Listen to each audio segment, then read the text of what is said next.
Tu te sens très chaud, ton ventilateur ne vend plus rien, tu as froid et ton tricot n'arrive plus à te réchauffer, ton jardin ne produit plus, tes poules meurent en grand nombre dans ton poulailler, la forêt à 10 km de chez toi a pris feu, des cadavres des oiseaux et des petits animaux ont péri dans le feu de brousse, sur ta télévision on annonce des orages, à la radio un communiqué indique que les enfants doivent rester à la maison parce qu'il ferait moins de 5 degrés Celsius. La liste est longue.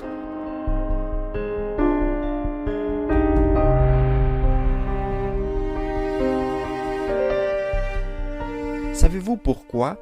C'est parce que le réchauffement climatique nous affecte tous d'une manière ou d'une autre. Bienvenue à l'écoute de Tété Mazingira, un podcast sur la gouvernance des ressources naturelles. Cet épisode est produit dans le cadre du Podcaston 2026. Nous mettons en avant dans cet épisode la fresque du climat, une association qui permet à chacun de comprendre le fonctionnement, l'ampleur et la complexité des enjeux liés au changement climatique afin de se les approprier et d'agir. À la présentation, je suis Daniel Makassi, journaliste basé à Goma, une ville volcanique située dans l'est de la République démocratique du Congo. Ma ville est reconnue par son ambiance et son côté touristique. Avec plus de 2 millions d'habitants, la ville de Goma vit entre les volcans Nyiragongo, l'un des volcans les plus actifs au monde, et le lac Kivu, un lac très riche en gaz méthane. Comme tu connais déjà la ville de Goma, laisse-moi t'annoncer une bonne nouvelle. Dans cet épisode aujourd'hui, nous parlons d'une organisation qui transforme des chiffres, des alertes climatiques en des jeux ludiques pour sensibiliser sur les enjeux climatiques.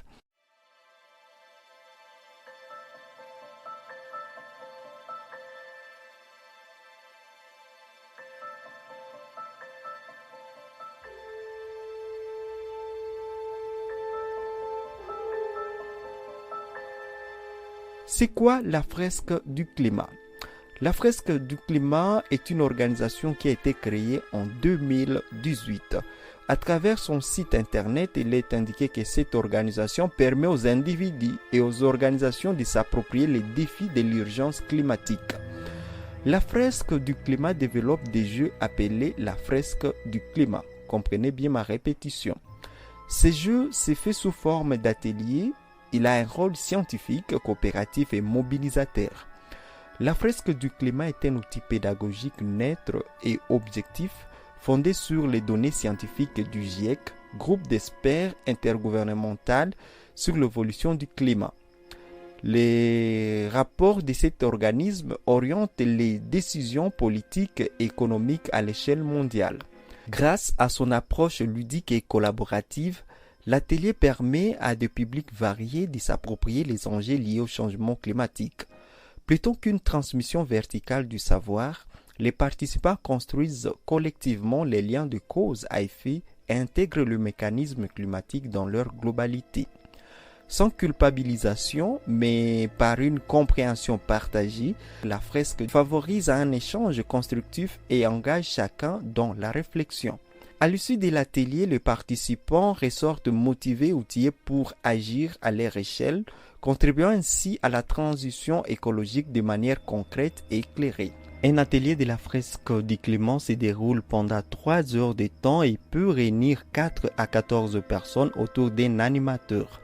À l'issue de l'atelier, le participant reconstitue les liens de cause à effet du changement climatique, explore ensuite les actions à entreprendre dans les cadres personnels et professionnels.